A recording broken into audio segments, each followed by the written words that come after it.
High Frequency Active Auroral Research Project, HAARP. This combination of chemical dumping and electromagnetic pumping transforms the natural atmosphere into a highly charged plasma-like state, effectively turning the lower atmosphere into a conductive antenna. Weather modification, often presented to the public under the guise of geoengineering or solar radiation management to combat global warming, utilizes this ionized atmosphere as a weaponized force multiplier.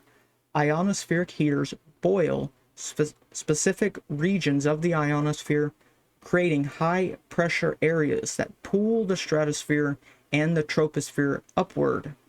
This artificial high pressure displacement alters the path of the jet stream, allowing operators to steer weather systems, induce droughts by blocking moisture, or direct severe storms toward geographic targets. Several specific technologies and methodologies are employed to manipulate the weather within this ionized environment.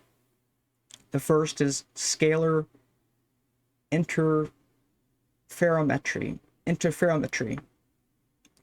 By crossing two or more scalar electromagnetic beams over a target area, operators can heat or cool the air to create artificial high and low pressure zones.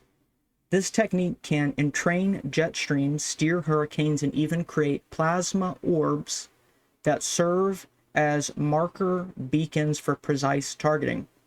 The NEXRAD radar, ground-based next-generation weather radar, NEXRAD, systems manipulate local weather by emitting pulsed rotating frequencies.